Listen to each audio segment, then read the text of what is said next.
The next one I want to talk about, it's kind of in the line of creating an altar, creating a sit spot. Creating a ceremony is I want you to think about creating a sit spot or many sit spots. Now, in our school, we have sit spots. Um, Students pick sit spots in the woods, and in that spot, they'll sit and they'll observe nature and they'll observe the ground in front of them. And it could be for a tracking exercise or just a deeper connection. It's very powerful, and often when students discover a sit spot, they always have one somewhere in their life. So let me lay out first what a sit spot can be. It can be some place in nature, and I know you might be if you're a city person, it could be your backyard. It could be in a city park. Be creative. Don't give up. Find a place. If you're lucky enough to be in wilder land, then hey, sky's the limit, okay? But you can always have a sit spot. There's always an answer, always a way to do it. So a sit spot is a small space, about big enough to sit in, and maybe just a little bit of space around you, ideally. Although there's no hard and fast rules. If this spot is one that you want to really build your relationship with nature and build up your skills, then you might also think of your sit spot as an educational tracking spot. If you not that interested in tracking and learning that, which I think you should be, it's incredible. You could have a sit spot that's more about just deeper connection. You just being quiet and observing. Again, no hard and fast rules. You can have it all if you want it. So the first type I mentioned, a tracking sit spot, is you would pick a spot about 5 by 5 feet maybe in front of you. That might even be a little big, but 5 by 5 feet will say.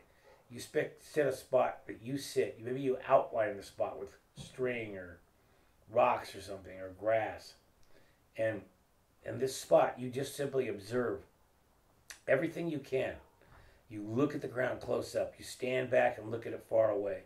You look at every rock, every single track that's made on the spot, every flower, every plant, every shape, every color, every spider, every ant. They all try to discover the stories that the sit spot tells. What did that ant do? What did that spider do? Where did that track come from? And you do this over and over and over again, day in and day out, week after week. And you'll naturally, subliminally start to learn the art of tracking by careful, quiet, open, curious awareness and observation. It'll be mind-boggling in the way it will take you into the deeper aspects of nature. Oh, you just have to trust me. It's fundamental how huge it is. All right? So sit on the outside. Don't ever disturb the interior of the sit spot. You draw a line on the outside or do it with string. And you can move around on the outside and see it in different views. You put your head down low to the ground, stand up hard above and look down upon it, or most people sit and you can look from the sitting position. And it may seem boring, but ask yourself the question: how can you really be bored in nature? How can you be bored looking at our Mother Earth? There's so much to see. So in this sit spot, one day you'll wake up and you'll go, I'm a tracker. When I leave the sit spot, I read the ground. I read the earth. It tells me a story, and I know what that story is. That's an incredible, life-changing moment. So a tracking box sit spot. Now, another form of sit spot is more of a spiritually oriented one, or one of connecting more deeply to nature. And a tracking box one, just to go back, can be both. It doesn't have to be either or. But if you don't want to focus as much on tracking directly, then you pick a sit spot in a place that calls to you. Like go walk around the woods, go walk in your backyard. And visually, what looks like it'd be a great spot to sit? Is it calling to you interior-wise, inside yourself? Do you feel the call? If so, then heed the call. find the spot to sit. Maybe 5 feet across, 5-foot circle, maybe 10, who knows, something like that. And you can sit right in this spot if you want. Unlike the tracking box where you don't want to mess the ground up at all. You want to still, as you sit in this spot, treat it sacred. Be good to what lives there. But having it be kind of a spot that teaches you, or that calls to you, or that builds your awareness, that is a special thing, okay? So a sit spot is, this kind of a sit spot is one where you can take nothing there if you want, like nothing to write with, no drum to sing with, no instrument, just you in that spot, just pure quiet nature sounds. Or you can bring a drum and go into a meditative state, or a chant, or sing a song, or you could bring a book to write in and draw pictures of nature and write poems, which are so powerful, and things like that. Or you could do it all, different times. And this is a spot you could have for a day or a week or a year or 2 years or 5 or 10, 20. You could have a spot that's a lifetime sit spot. An old friend it becomes, an old friend. And in so doing, you could even take it to another level. You know how I just mentioned in the previous Tim Talks about building an altar? You could build a small altar in this spot. And then it becomes even more profound, okay? Let it tell you its story. Go deeper. How often, it's often we'll take the larger view. We love the larger view, and there's nothing wrong with that. I love it too. I'm a photographer.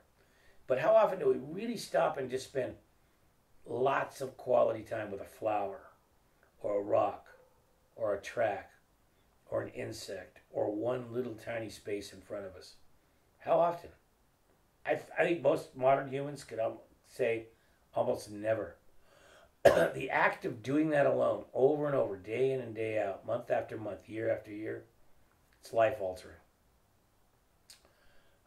And as you get inspirational thoughts and ideas, have your notebook there if you're not writing in it already, and jot them down so you don't forget them. Because you will, as you quiet your mind and let your troubles drift away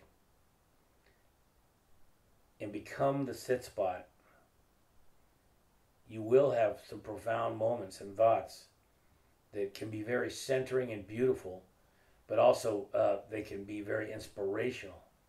And you may want to write some of those down a little bit later in your sit or something like that. And it's really sky's the limit on what can happen.